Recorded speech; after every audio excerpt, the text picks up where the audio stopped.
Bueno, seguimos con la enseñanza de Lucas. Entonces, estamos en el libro de Lucas, la parte octava, que se corresponde con,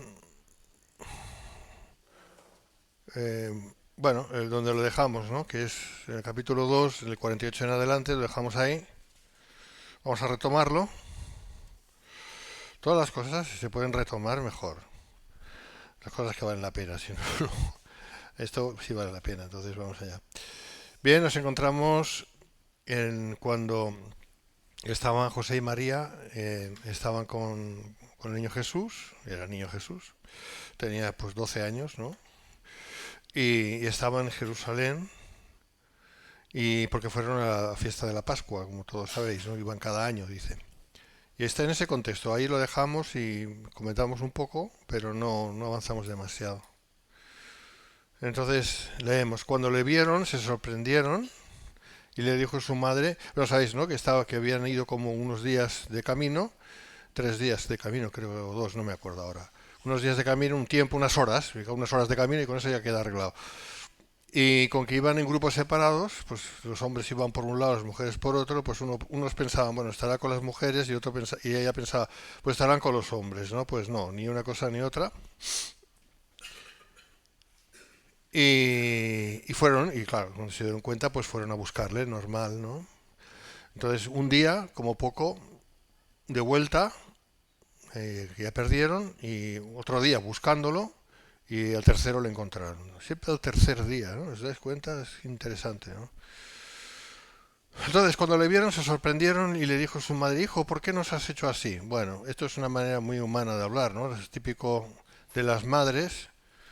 Las madres siempre a los hijos, ¿por qué has hecho esto? ¿Por qué has hecho lo otro? ¿No? Siempre reprocha ahí. Luego las madres nunca dejan de ser madres. Cuando se casan siguen siendo madres con sus maridos, ¿no? Y entonces siempre, ¿por qué has hecho esto? ¿Por qué no has hecho? Bueno, es típico, es típico. O sea, ahí lo vemos en María, una mujer de Dios y haciéndolo, ¿no? O sea, que no pasa nada, no cunda el pánico, es así, el ser humano es de esta manera. Yo creo que eso viene de Adán y Eva, por cierto, porque, claro, no, y no es broma, ¿eh? Eh, Adán se sujetó a Eva, se sujetó a Eva, y en vez de ser cabeza, no fue cabeza. Entonces Adán dice que no fue engañado, quien fue engañado fue Eva, engañada fue Eva, y Adán pues con que se sujetó a Eva, pues cayó también bajo el poder de ese engaño. Y eso, claro, se transmitió a toda la humanidad. Porque nosotros somos parte de la humanidad, lo sabéis, ¿no? Así que no es ninguna tontería, no. Es una cosa para tener en cuenta. Hombre, yo pienso que llegado a este punto que las mujeres tendrían que ser menos madres, a ver si me entiendes, y los hombres tienen que ser más hombres. Porque claro, si los hombres no son hombres o no somos lo suficientemente hombres, siempre la mujer intuitivamente va a intentar ocupar el lugar, porque alguien tiene que ocupar el lugar. Adán no ocupó el lugar, lo ocupó Eva con todas las consecuencias. Así que, por favor, tened eso en cuenta. Hay una pareja que se va a casar ahí, la estoy viendo ahora. Sí, sí. Viene a colación perfectamente. No es que tú seas María, porque no lo eres, pero tampoco tienes ningún niño Jesús, a menos ningún niño todavía, ni mucho menos. Pero sí que es importante, ahora en serio, que el hombre sea hombre. Por tanto, Marcos, que tú seas hombre de tu casa, en el sentido correcto, bíblico, ¿no? Y la mujer, pues mujer de su casa, en el sentido correcto bíblico, y los demás, pues tenemos que seguir aprendiendo, porque es así, ¿no? Entonces, en ese sentido, ¿no? Pues María se dirige a Jesús y lo primero que le dice no es, ¿qué tal estás, hijo? ¿Has comido estos días o te has preocupado? No, lo primero que le dice es esto, ¿no? ¿Por qué nos has hecho así? ¿No? ¿Por qué nos? ¿Qué calor hace? ¿Por qué nos has hecho así? ¿No? O sea, es lo primero que... Y esta es la tendencia humana. Cuando dicen que María es sin pecado, por favor, sin pecado concebida, cuando dicen que mentira tan grande, ¿no? Porque sí tenía pecado, aquí lo demostramos. Aquí se demuestra claramente que María era una mujer, pues como todas los demás seres humanos. Lo primero que hace es yo, nosotros, yo, ¿qué me has hecho? ¿Qué me has hecho? ¿Qué me has hecho? ¿No? ¿Qué me has hecho? En un sentido es increíble porque le está diciendo al que va a ser, porque de hecho lo es, el Mesías, y es el Señor de Israel, es Dios, porque es Dios, y le está diciendo ¿qué me has hecho? O sea, o que nos has hecho, que me has hecho, es sinónimo en ese sentido, ¿no? Porque si hubiera estado sola y José no hubiera estado, también hubiera dicho ¿qué me has hecho? ¿Eh? O sea que, ¿me entendéis, no? Y eso demuestra la humanidad nuestra, que es una humanidad caída. Una vez más lo demuestra. Y que Dios tiene que bregar con una humanidad caída. Menudo trabajo. El Señor nos ayude. Porque ella se sabe ayudar solo. Pero nosotros necesitamos su ayuda. Aunque a veces no nos lo parezca. Así que lo primero es, hijo, ¿por qué nos has hecho así? He aquí tu padre y yo te hemos buscado con angustia. Bueno, eso es un problema de ellos. La angustia es un problema de ellos, no es un problema de Jesús. No, vamos a ir viendo y desgranándolo. Yo más o menos lo dije ya el domingo anterior, aquel, no sé cuál fue. Pero, pero lo vamos a ver con más detalle, ¿no? Reprimenda. Pero la realidad es que Jesús no se escondió de ellos, como no puede ser de otro modo, ni desafió su autoridad. En realidad Jesús hizo lo que cualquier niño haría en el caso de ser dejado por sus padres, porque fueron sus padres que le dejaron.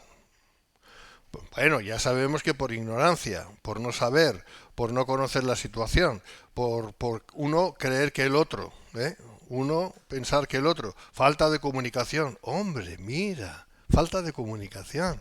Aquí tenemos otro problema también, otro asunto en Parejil. Parejil, de las parejas, de los matrimonios en este caso, ¿no? Porque aquí estamos hablando de un matrimonio, ¿verdad? Estamos hablando de José María, un matrimonio. ¿Sí, no? Sí, ¿no? Vale. Falta de comunicación. Eso desencadena problemas, todos los que quieras. Apunta, hazte una lista y seguro que podrás añadir mucho más. La falta de comunicación. Pero bueno, otra vez estamos hablando de lo mismo. Somos seres caídos, no somos perfectos, ¿verdad? No en vano la palabra dice que tenemos que perdonar hasta 70 veces 7, que significa perdonar siempre, porque no hay otra, no tenemos otra. O sea, eso o entrar en amargura y en todo lo malo. Es que no hay otra, no hay otra. ¿Vale? Porque, claro, ¿qué es lo que tenía que haber hecho José? Que no lo dice aquí, pero ¿qué es lo que tenía que haber hecho? José tenía que haberse asegurado de que su hijo Jesús o bien estaba con el resto de los hombres caminando, o bien estaba con su madre o las mujeres. José. Luego, en segunda instancia, María. Claro. Pero no, ni uno ni el otro. Uno por el otro, la casa sin barrer. Eso es lo que... Y encima van y le dan la culpa al niño, un niño de 12 años. ¿Por qué nos has hecho así? Te hemos buscado con angustia. Y el Señor, bueno, el Señor, este no era el niño Señor, ¿no? Les podía haber contestado, pues menos angustia, porque la culpa es vuestra. Pero, es verdad, y hubiera sido verdad. Pero no respondió de ese modo, ¿no? Respondió de una manera elegante. Elegante y sabia, ¿no? Ahora, ¿qué es lo que hizo Jesús? Que ya hablamos, pero vamos a verlo con más detalle. ¿Qué es lo que hizo Jesús? Pues lo que haría un niño sabio. Un niño sabio. ¿Hay niños sabios? Bueno, unos más que otros. No hay muchos, O sea, no hay muchos, de verdad. O sea, pero alguno habrá. Alguno habrá. Hombres sabios. Olvídate. Olvídate. Hombres sabios, no, yo no conozco ninguno. No conozco ninguno. No. Ninguno. Es complicado, es complicado. Pero bueno, lo que haría un chaval de 12 años con sentido común, realmente con una madurez propia o impropia, no, en este caso impropia de su edad, porque era tan joven, pero sí lo hizo Jesús porque sí tenía madurez, sí tenía esa madurez, fue ir a un lugar público, que era el templo, a esperar a sus padres. ¿Qué iba a hacer? ¿Coger el camino y buscarles cuando ya estaban de 2 días de camino? Y ahí con asaltadores que había y con ladrones y de todo que había. No, lo que hizo fue, bueno, ya vendrán a buscarme. Pero sí, es correcto. Porque era la responsabilidad de los padres ir a buscar a su hijo, no el hijo buscar a los padres. Estamos hablando de un chaval de 12 años. Y que estaba bajo un cuidado, por la edad que tenía. Entonces fue y aprovechó la ocasión. Digo, mira, estoy solo, qué bien tú. Esto es maravilloso. Me han dejado solo. Bien. Pues me voy a ir al templo y ahí a estudiar la palabra de Dios y a hablar con los doctores de la ley. Pues sí, pues sí. Hombre, lo primero no dijo, qué bien, no dijo eso. Pero sí hizo esto. Fue y estuvo con hombres, supuestamente hombres de Dios. Supuestamente hombres de Dios. Supuestamente. O al menos personas, hombres que sí le podían enseñar bastante de la palabra de Dios, podía aprender de ellos, etcétera, etcétera, etcétera, etcétera. Bueno, esto es lo que hizo. Pensando, bueno, pues mis padres, cuando se den cuenta de que no estoy con ellos, porque en algún año de esto se darán cuenta, pues claro, a ver, pues ya vendrán a buscarme y me encontrarán donde me tienen que encontrar. ¿Dónde? En la casa de mi padre, que es el templo. A la sazón era el templo. Casa de mi padre la habéis hecho, casa de oración la habéis hecho casa de robos y de... Eso lo dijo ya muchos años más tarde. He aquí tu padre, es decir, José, angustia humana. Bueno, tanto José como María no habían comprendido que Jesús no era solamente un niño, sino que era el Hijo de Dios encarnado. Esto no lo acababan de comprender. A ver, ¿quién puede comprender esto? Como ya dije tantas veces, esto no se puede comprender a no ser que Dios te lo haga comprender. Y aun así, Dios no siempre te lo revela las cosas como son, porque es que no tenemos capacidad tantas veces como para asimilar conceptos que son demasiado grandes. Entonces, en aquel momento, en aquella dispensación, que aún era la dispensación de la ley, no olvidemos eso, no era el tiempo de la iglesia, era el templo de la ley, en aquella dispensación, en concreto José y María no estaban capacitados todavía para poder entender lo que nosotros sí sabemos y creemos. Aún no del todo. María, pero fíjate que le responde, qué le dice a su hijo, ¿verdad? O sea, no lo acababa de entender, no lo acababa de entender todavía. Y José no te digo nada, José ya no aparece más.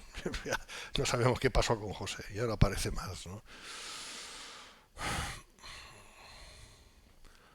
Vamos a ver qué dice MacArthur.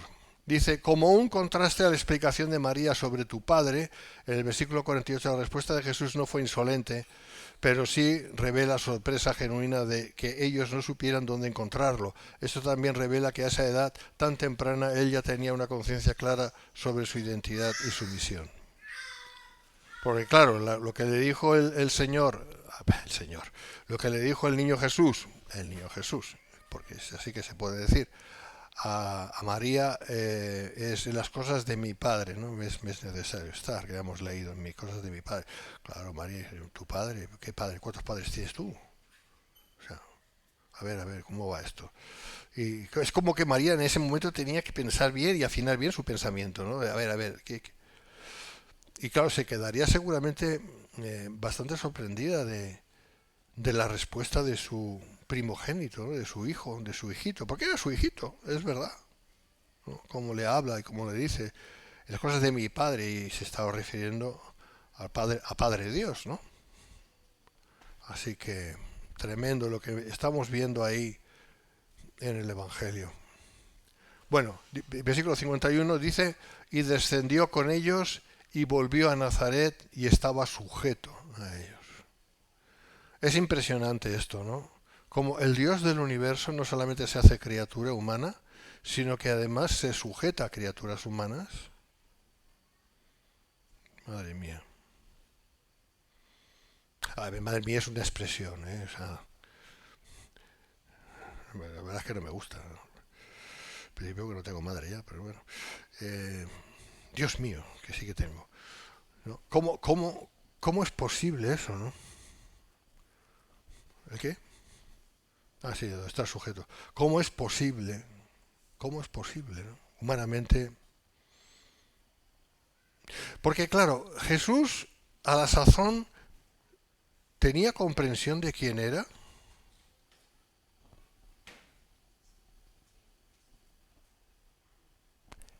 Yes, Andrés. Sí, señor. Sabía quién, hombre, no quizás de la manera como fue más tarde, cuando ya era adulto, etcétera, etcétera, pero ya tenía, ¿por qué él tenía conocimiento? Porque él mismo lo dijo, en las cosas de mi padre me es necesario estar. Por eso lo sabemos, no es que lo imaginamos o lo que, no sé, o intuimos o nos gustaría pensar. No, no, es que es así, o sea, él ya dijo claramente a sus padres, en ese caso a María, su madre, que le era necesario estar en las cosas de su Padre Celestial. ¿Qué hombre, qué ser humano podía haber dicho algo así a la sazón? A la sazón no es de sazonar sal, sino en aquel momento, en aquel tiempo. ¿Quién podía haber dicho esto? Empieza por N. Nadie. Nadie. Nadie. Eso es importante. Nadie, nadie, nadie, nadie. Ahora dirá, bueno, era un hombre que se llamaba Nadie. No, no. No había ningún ser humano que podía decir mi Padre Celestial. Que estuviera de acuerdo, claro. Loco siempre ha habido.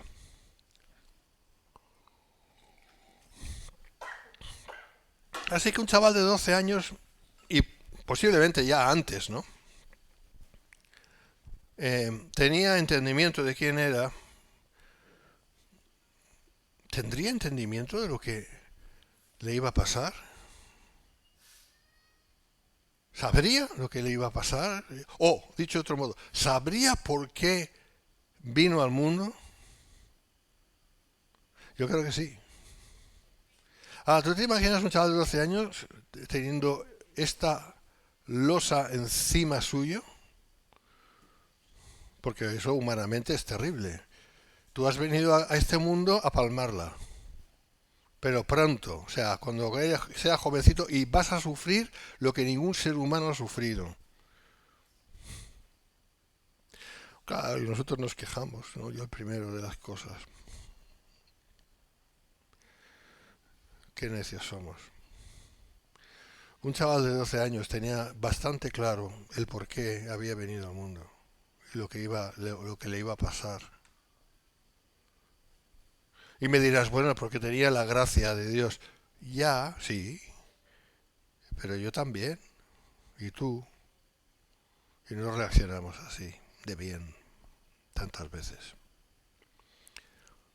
Pero claro, la verdad sea dicha. Tú y yo tenemos una naturaleza caída. Él no. Él no la tenía. Esa es la enorme diferencia. ¿Me justifica a mí el decir eso? No.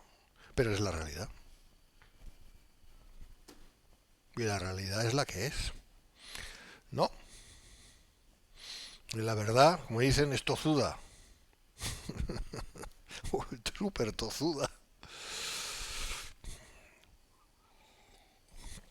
Qué bueno sí pensar en todas estas cosas, porque nos ayudan también a comprender más de las nuestras. Entonces, vamos a comentar esto, ¿no? Sujeto a ellos y su madre guardaba todas estas cosas en su corazón. Su relación con su Padre Celestial no abolía el deber que tenía para con sus padres terrenales. Su obediencia al quinto mandamiento fue una parte esencial de su obediencia perfecta a la ley que mantuvo para nuestro beneficio. Claro, porque él ya de niño, ya fue aprendiendo. Porque lo dice el libro de Hebreos, que él padeció lo que todo hombre ha padecido. Y aprendió a través de la experiencia del sufrimiento, de la realidad, de afrontar la realidad. Porque a lo largo de su vida, ya desde muy niño, seguramente desde que empezó a tener uso de razón, como es lógico, porque para eso está lo que llaman el uso de razón, ¿no? Pues tuvo que ir desechando lo malo y haciendo lo bueno, desechando lo malo y haciendo lo bueno. Otra vez, ¿lo pudo hacer? Sí, ¿por qué? Porque no era sin pecado. Vale, de acuerdo, pero lo tuvo que hacer. Porque ¿Podía haber pecado? Pues sí, podía haber pecado. ¿O no pecó Adán? ¿Qué tenía en común Adán y Jesús? Aparte de 2 piernas. Y eso es broma. Bueno, no lo es. ¿Qué tenían en común? Algo importantísimo que no tenemos nosotros. Verdadero libre albedrío. ¿Qué es ese verdadero? Que no es voluntad. Voluntad es otra cosa. La voluntad la tenemos todos. Pero tener libre albedrío es algo mucho más excelso que la simple voluntad humana. Porque hasta los animales tienen cierta voluntad, ¿sabes? Cierta. O sea que no, tampoco vamos a tirarnos flores, ¿vale? Pero ¿qué es la diferencia entre voluntad y libre albedrío? La voluntad ya la sabemos, ¿no? Pues yo me pongo una corbata o no me la pongo. Pues no la pongo, ya está, no pasa nada. Pero ¿qué es libre albedrío? La potestad de acercarse a Dios y tomar la decisión por Dios o por Cristo. Por eso se enseña por ahí, tú tienes libre albedrío, tú tienes voluntad, y mezclan conceptos. Tú puedes tomar la decisión por Cristo. Eso es mentira. Ningún ser humano puede tomar la decisión por Cristo. Solamente una persona que tenga libre albedrío. Pero no hay nadie sobre la tierra a partir ya de la caída de Adán que tenga esa posibilidad de tomar esa decisión por Cristo. Es al revés, es Dios que lo hace, la misericordia es de Dios, la gloria es para Dios, todo es de Dios. Dios, Dios, Dios, Dios, Dios, Dios. Nosotros solo recibimos y decimos gracias, Señor, porque de otra manera no podríamos, no hubiéramos podido, ni podríamos, ni nada de pie. Ya está.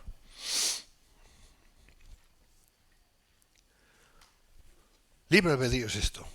La posibilidad real, auténtica, fidedigna, completa de aceptar a Dios, de hacer la voluntad de Dios, de amar a Dios per se, ¿vale? O lo contrario. O lo contrario. Tomar la decisión de abandonar a Dios. Así que Adán tuvo esa posibilidad, Adán y Eva tuvieron esa posibilidad. Bueno, vamos a hablar de Adán porque le llama Adán el primer Adán, ¿no? Y a Jesús le llama, ¿cómo le llama?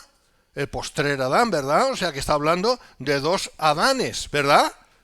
Significa 2 hombres. Adán significa hombre. El primer hombre y el último hombre en el sentido perfecto.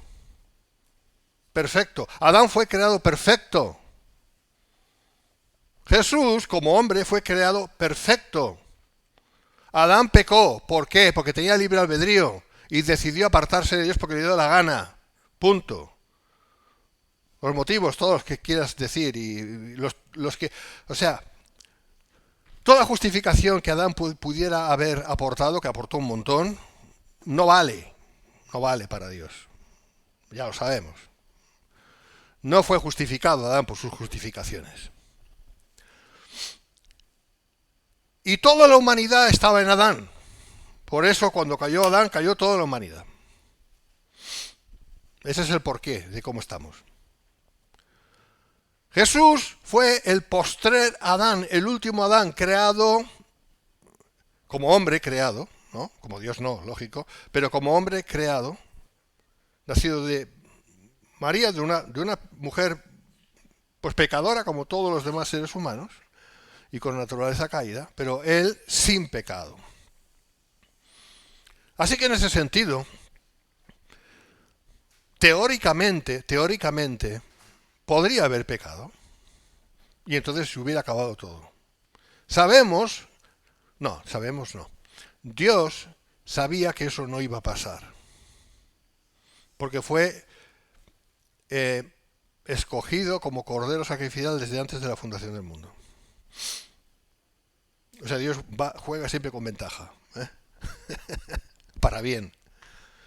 Para Dios no hay presente, pasado y futuro. ¿Me entiendes lo que te quiero decir? O sea, Dios ya sabía todo de antemano. Pregunta, ¿sabía Dios que Adán iba a pecar? Sí. En fin, ahí podíamos ya irnos a hablar de todas estas cosas. No es el motivo de esta enseñanza. Pero es muy importante esto, que es lo que estamos diciendo. Jesús, él sí podía decidir no pecar y mantenerse fiel a la voluntad de su Padre Celestial. ¿Ok? Y es el postrer Adán, es el verdadero Adán tal y como Dios lo creó. Y por eso es el Salvador. Bueno, no solamente por eso, por lo más importante, porque es Dios. Porque solo Dios podía hacer eso para el hombre, no una criatura solamente. Ningún ángel podía dar su vida por los hombres, hubiera sido muy injusto. Ningún ser humano, solamente ser humano, vamos a imaginar un ser humano sin pecado, ¿verdad? Vamos a imaginar, pero no es Dios, un ser humano sin pecado. Esa imaginación, úsala, ¿vale? No hubiera valido para salvar a la humanidad. En todo caso, para salvarse a sí mismo, sí, pero no para salvar a la humanidad. Porque sí tendrían razón los rabinos judíos que dicen, hombre, entonces un hombre dio su vida por los hombres, esto es injusto. Y tienen razón en ese planteamiento, es injusto. Lo que pasa es que no entienden, no quieren entender, les da igual, etcétera, etcétera, lo que nosotros sí sabemos, que Jesús es Dios. Y Dios se hizo hombre. Entonces ya no es injusto, porque es el juez el que se hace reo por todos los demás, los hombres injustos. ¿Entendemos esto? Así que la salvación viene de Dios al 100%. Él la ganó por nosotros haciéndose hombre. El postrer Adán. Bueno, seguimos. Él tenía que cumplir toda justicia. Mientras tanto, María meditaba todas estas cosas en su interior. María, desde luego, no era perfecta, porque no es, pero era una mujer de Dios, era una mujer prudente. Las cosas las meditaba, las llevaba por dentro. Porque claro, aquí lo dice, ¿no? Que ella meditaba todas las cosas, que ella las valoraba, buscaba la interpretación delante de Dios, ¿no? O sea, esto que es, Señor, quiero aprender, quiero saber, quiero... Yo personalmente no creo que Dios le diera mucha revelación a María, porque no hubiera sido bueno para ella. ¿Por qué? Porque tenía que vivir el resto de su vida como una mujer normal. Tenía que tener hijos. Suponemos, no, sabemos, que los hijos que tuvo fueron ya de José. Eso no suponemos, sabemos. Tuvo bastantes, y entre ellos dos hijas. Entonces tenía que llevar una vida normal. ¿Tú te imaginas? Imagínate una persona normal llevando una vida normal que tiene un conocimiento que no puede con él, porque es tan impresionante y tan abusivamente arrollador. ¿Cómo puede vivir una persona así? ¿Cómo puede ser normal? Explícamelo. Es muy complicado. ¿Eh? Entonces yo creo que, sinceramente, y esta es mi opinión, que Dios no le dio todo el conocimiento a María justamente para protegerla. Solamente lo que era necesario, imprescindible, que ella entendiera muy bien. Por eso dice también que ella meditaba dentro de sí todas las cosas. No es que tenía palabra, no era profetisa, ¿entiendes? No era profetisa, no lo dice la palabra. Ana sí era profetisa, pero María, la madre de Jesús, no. ¿Eh? Y Jesús en las bodas de Caná le dice, ¿qué quieres, mujer? ¿Eh? Que transforme en vino el agua, ¿qué quieres, mujer? O sea, no es que la trató despectivamente, porque no hubiera sido pecado, no, pero la estaba poniendo en su lugar. Tú no tienes que meterte ahí. No tienes que meterte ahí. Yo sé que tú sabes que yo hago milagros. ¿Eh?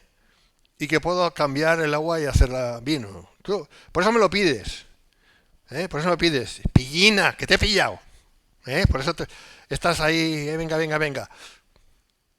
Pero le dice, ¿qué quieres, mujer? Como diciendo, este no es tu terreno. Así que no vemos a una María tan milagrosa, ¿me entiendes? Lo siento por los católicos, ¿eh? Pero tendrían que leer un poquito más la Biblia y se enterarían de las cosas. Bueno, seguimos, me estoy enrollando. Versículo 52, y Jesús crecía en sabiduría y en estatura. No sabemos cuánta estatura, porque claro, si crecía en estatura tal y como crecía en sabiduría, hubiera sido un gigante. Claro, pero entendemos que lo que quiere decir con estatura es que se hacía mayor, ¿no? Claro. Y en gracia para con Dios y los hombres. Interesante que dice para con Dios, y eso pues lo podemos entender, pero también dice para con los hombres. Bueno, quizás ahí tenemos que entender más y aplicarlo más a nuestras vidas. Bien, Jesús no dejó de ser Dios ni se despojó de sus atributos divinos para convertirse en hombre. Más bien adoptó la naturaleza humana como adición, como suma, y no como sustracción o como resta a su propia naturaleza, y supeditó el uso de sus atributos divinos a la voluntad del Padre. Esto se llama cristología y es una rama de la teología. Dicho sea de paso. Yo he enseñado cristología aquí, la enseñé. A lo mejor algún viernes dentro de no sé cuánto podemos enseñar. La cristología es fabulosa, es apasionante, entender acerca de Cristo. Esto es cristología. Bueno, por tanto, hubo ocasiones en las que su omnisciencia se hizo manifiesta. Aquí veis algunas citas. Porque claro, tú lees los evangelios y ves, Jesús, sí, es Dios, porque sabe, y luego lees otras partes de los evangelios y parece un hombre que dice, yo no lo sé todo, mi padre sabe, yo no. Y entonces dices, pues, esto parece, ¿esto qué es? O sea, por un lado una cosa, por otro lado... No, lo que está diciendo, los evangelios lo que dicen es que está presentándonos a un Jesús que es verdadero Dios y a un Jesús que es verdadero hombre. Y que manifiesta a veces su deidad y otras veces no la manifiesta, sino su humanidad. Iba a decir hombría, no, su humanidad. ¿Me entendéis? Y hay que verlo así, porque si no se ve así, entonces claro, los interesados en tener su propia teología y hacer su propia doctrina, pues se van según a qué versículos, cargan las tintas en estos versículos, dejando de lado los otros, ¿vale? Por ejemplo, los Only Jesus, ¿no?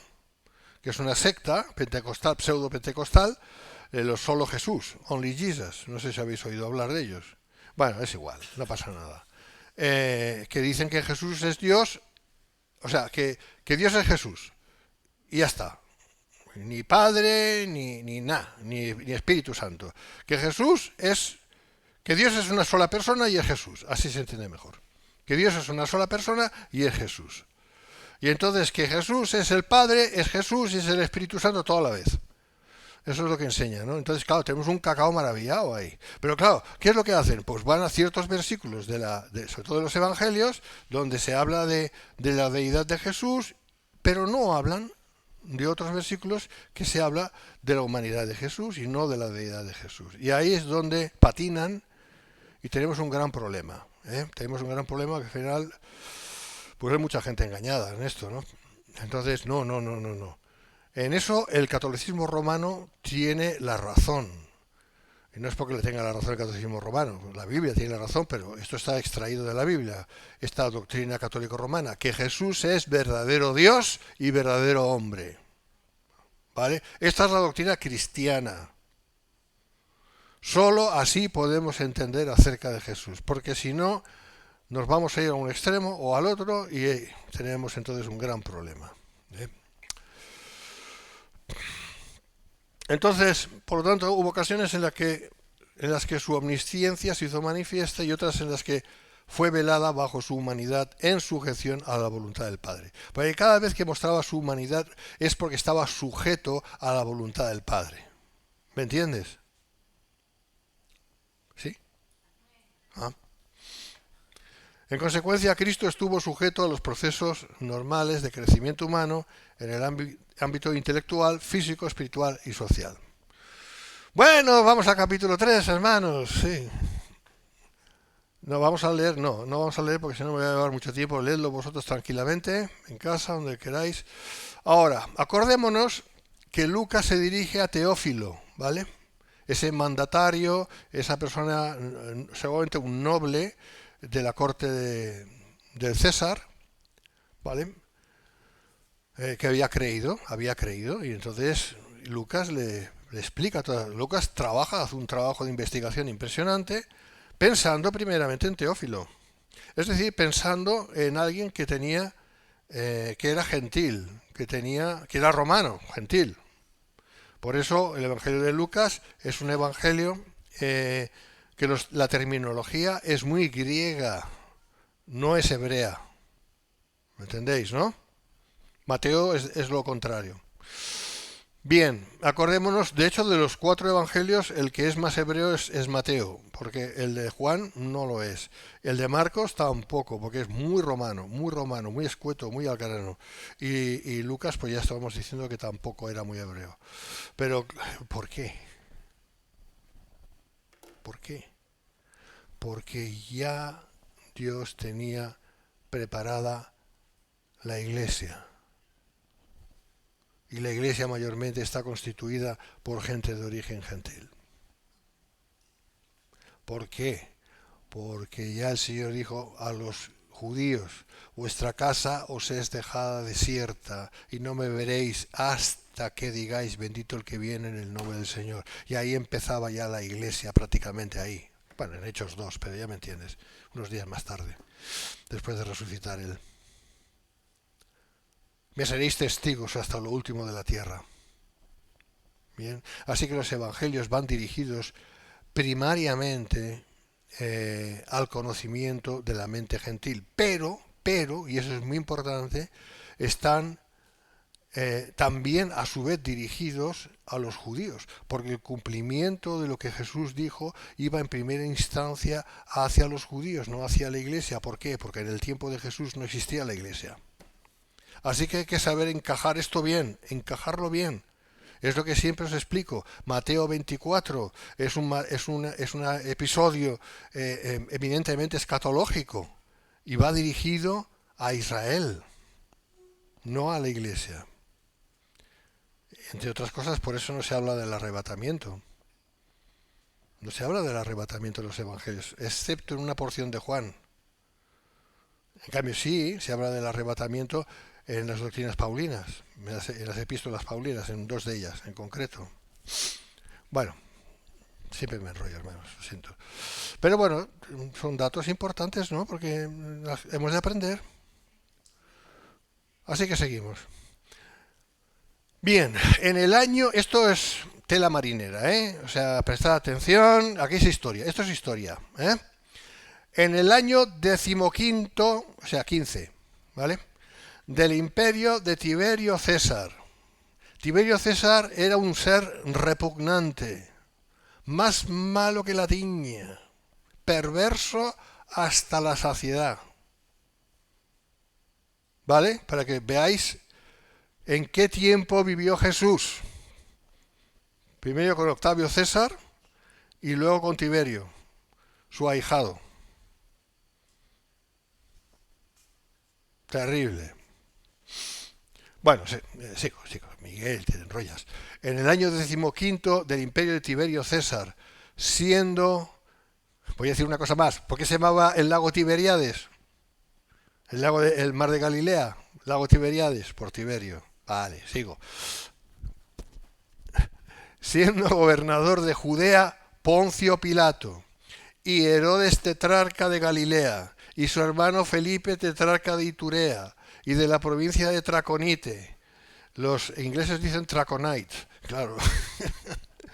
Y Lisanias tetrarca de Abilinia, perdón.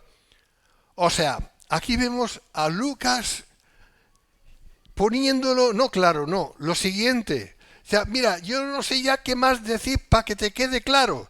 Todo esto, para que tú te ubiques. Pues mira, y aún así sabemos exactamente cuándo pasó esto. ¿Qué os parece? Claro, es que son 2000 años de diferencia, es que es tiempo, ¿eh? Veréis lo que quiero decir, porque lo voy a ir leyendo. No me lo sé de memoria. De nuevo, Lucas busca el ser muy cuidadoso a la hora de dar detalles sobre los acontecimientos. Aún y así, no es fácil verlo todo con suficiente exactitud en cuanto a lo cronológico. Cronológico, es decir, en cuanto al tiempo. No atmosférico, sino el tiempo de Cronos. Debido a la forma en la que Tiberio llegó al poder, y esta es la cuestión, es difícil fijar esta fecha con precisión. El año 15 del imperio de Tiberio César. Es decir, ¿cuándo fue exactamente el año 15 de Tiberio César? ¡Ay!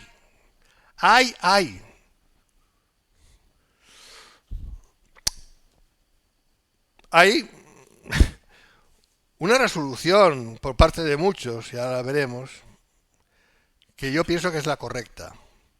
Pero también puede ser otra cosa. Y hay unos pocos años de diferencia. ¿Me entendéis?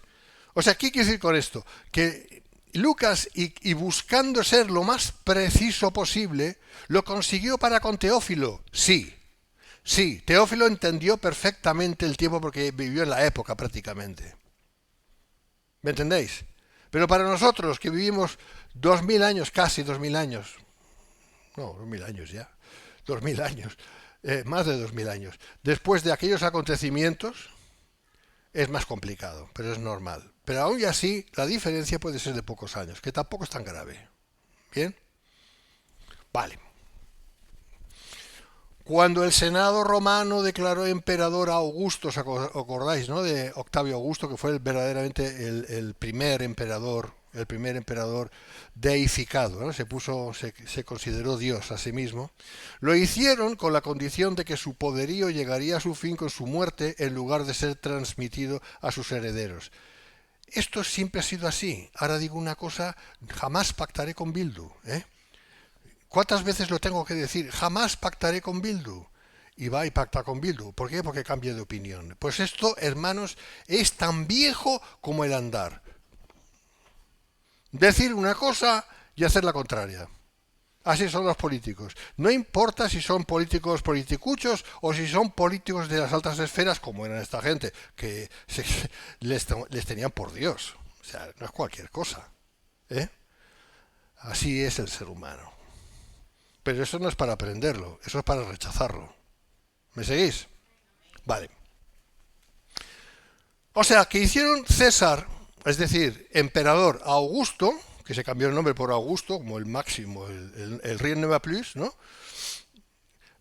Con la condición de que cuando muriera habría pues una consideración para que no fuera transmitido su cargo a los herederos, ¿vale? Para que no fuera una dinastía como ocurría con Egipto. Había ocurrido con Egipto siempre y eso era un desastre. Eso es lo que se había pactado. ¿Ocurrió? No, ya os digo que no. La idea era que el Senado, en lugar del emperador mismo, tuviera la prerrogativa de elegir un heredero al trono. Eso hubiera sido lo más correcto, lo más cercano a una verdadera democracia, ¿vale? Sin embargo, ahí está, Augusto superó esa dificultad, o sea, hizo sus tejemanejes, a ver cómo puedo yo, ¿me entendéis, no? Lo que quiero decir. Superó esa dificultad con el nombramiento de un corregidor. ¿Qué hace un corregidor? Pues como su propio nombre indica, corrige. Es decir, tienen la potestad de, le vienen una serie de cosas. Hay una cosa pautada, muy bien. Entonces, es una especie de juez, pero que actúa según su criterio. Entonces, le traen, claro, depende del dinero, depende cómo le estén. ¿Me entiendes, no? Pues por aquí más, por aquí mucho más. Pues entonces ya corrige según entiende que es beneficioso para su causa. Lamentablemente esa es la cosa que ha habido siempre en la humanidad. Y eso está mal. Mal, no, horrible, pero es así. ¿Que Dios está por encima? Sí. ¿Que Dios permite estas cosas? Sí. Pero eso es otro tema. Pero eso es lo que hay. Un corregidor lo que tiene es, bueno, me traen esto, a ver mis intereses. Sí. Tengo margen y si no, pues lo que hago es decirle a otro que me dé más y entonces tengo más margen. lo que sea, con tal de hacer las cosas a su propia conveniencia, pero eso sí, que no se note. Que no se note. Eso es lo que hace un corregidor. Malo. Un corregidor bueno, ¿qué es lo que hace? Corregir una situación que necesita ser corregida o enmendada. ¿Los ha habido? Yo no he conocido ninguno. ¿Eh? Pero ese es un cargo, el de corregidor. Y aquí en España lo ha habido, ¿eh? Corregidor. Y en Portugal también. En Brasil no sé. Bien. Entonces, un corregidor a quien planificaba conferir de forma gradual los poderes imperiales, en este caso. Eso lo hizo Augusto, tomó ventaja y lo hizo de esa manera. Desde luego, Octavio Augusto tonto no era. Tonto no era. ¿Eh? Estamos en tiempos de Octavio Augusto, aún no había surgido Tiberio. ¿Me estás entendiendo? Vale. Esto es bueno tenerlo en la mente, porque está escrito. Como vivió más tiempo que su primer candidato a sucesor, Augusto seleccionó enseguida a su yerno Tiberio. Palanca, su hija. ¿Me entiendes? A quien adoptó, además lo adoptó, y convirtió en su heredero en el año 4 después de Cristo. Aunque a Augusto no le gustaba Tiberio, y eso es normal, porque ya os dije antes que Tiberio era desechable, detestable, era un tipo, madre mía, horrible, en todos los sentidos. Su objetivo real era transmitir el poder a sus nietos a través de él. Es decir, no tengo más remedio que escoger a Tiberio, aunque me cae mal, es un tío malvado, y lo era, peor que Octavio, que ya es decir. Pero le necesito, le adopto como hijo, o sea, ya está dentro de la familia, es mi yerno, pero le adopto como hijo dentro de la familia, y cuando tenga nietos, yo quiero que ese nieto sea quien realmente me vaya a suceder. Así que lo hizo a través de Tiberio.